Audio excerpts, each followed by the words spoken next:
யாக்கோபு என்ன நடவடிக்கைலாம் மேற்கொண்டார் பாருங்க. கள்ள போதகரோடு உள்ள ஒட்டு உறவை தள்ளிட்டார். என்னைக்கு சரி இவங்களும் பரவாயில்லைங்க அப்படின்னு சொல்லி நம்ம ஆளுதாங்க பசங்க தெரியாமல் பண்ணிட்டாங்க அப்படின்னு சொல்லலை.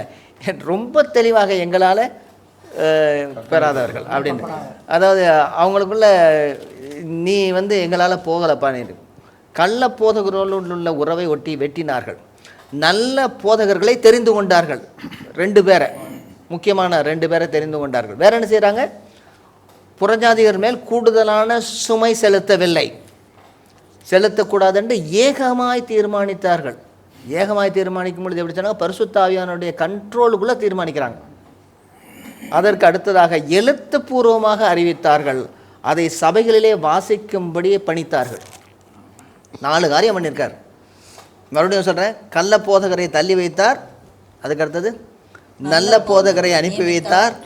அதாவது நல்ல ஊழியக்காரர்களை அங்கீகரித்தார். நல்ல போதகரை கூட அனுப்பினார். அதுக்கு அடுத்ததாக புறஜாதிகள் மேல் கூடுதலான சுமை சுமத்தக்கூடாது என்று சொல்லி தீர்மானித்தார்கள். எழுத்துப்பூர்வமாக அறிவித்தது மட்டுமல்ல, அதை சபைகளிலே அதை வாசித்து பின்பற்ற வேண்டும் என்று கட்டளையிட்டார்கள்.